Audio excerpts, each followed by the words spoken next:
మనం కొట్టుకుంటే మందికి సందైతుంది అన్నట్టు కాంగ్రెస్ మంత్రులు కీసులాట పెట్టుకొని బీఆర్ఎస్ పార్టీ లీడర్ల నోటికి ఇంకింత పవర్ పెంచినట్టు చేస్తున్నారు.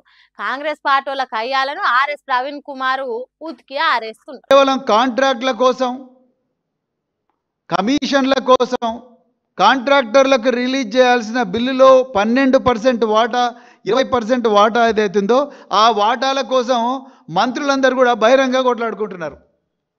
ఇక వీళ్ళు రాష్ట్రాన్ని రక్షిస్తారు. వాజీబే ప్రవీణ్ సార్ చెప్పింది 100% నిజమే. కూట్ల రాయి తీయలేనోడు ఏట్ల రాయిని ఎట్లెత్త అవతల వారేస్తాడు.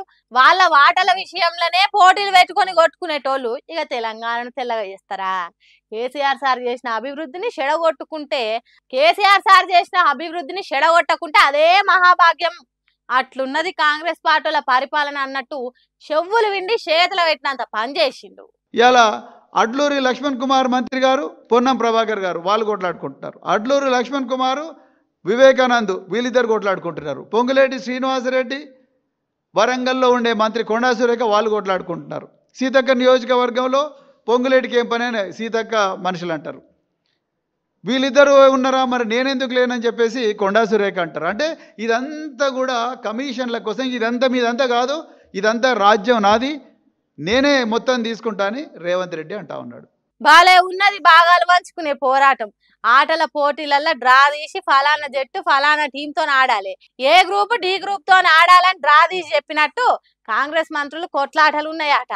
వాళ్ళ మీద వాళ్ళే పోరాటాలు చేసుకునేటోళ్ళు రాష్ట్రాన్ని అభివృద్ధిలా రాటు తేలుస్తారా? కమిషన్ల పేరుతోని వంచుకున్నాడు, వాటి లెక్కలు తేలకుండా దంచుకున్నాడు అన్నట్టు నడుపుతున్నారు సర్కార్ అన్నట్టు చెప్పిండిగా.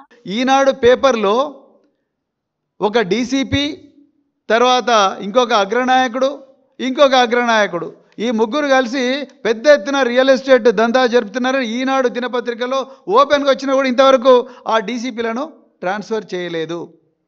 ఇప్పుడు వాళ్ళకే చెప్పి మీరు మమ్మల్ని జూబ్లీహిల్స్ ఎలక్షన్లో గెలిపించండి అంటున్నారు.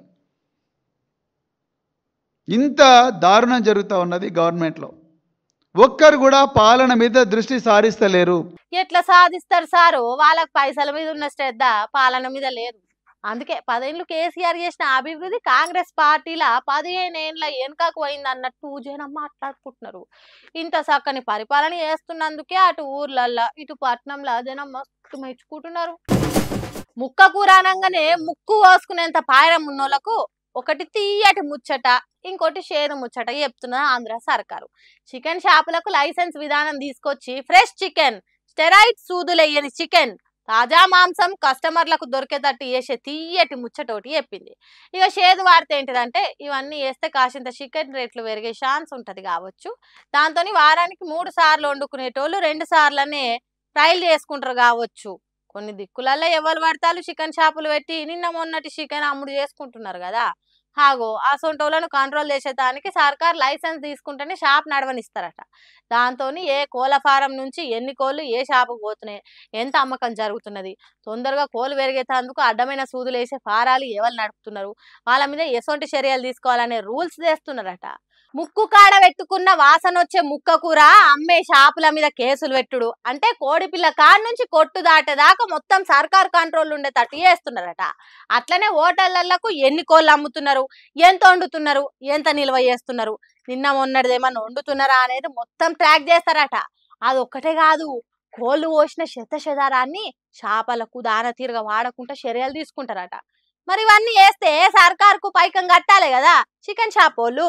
కాబట్టి ఎప్పటికంటే కొద్దిగా ఎక్కువ ముక్క కూర రేట్లు పెరిగే ఛాన్స్ ఉంటది. అయితే మాయే గాని ప్రజల ఆరోగ్యాన్ని పెంచే ఆలోచన చేసినందుకు సంతోషంగానే ఉన్నారట ఆంధ్ర ముక్క కూరను ముద్దుగా తినే ఆంధ్ర పబ్లిక్.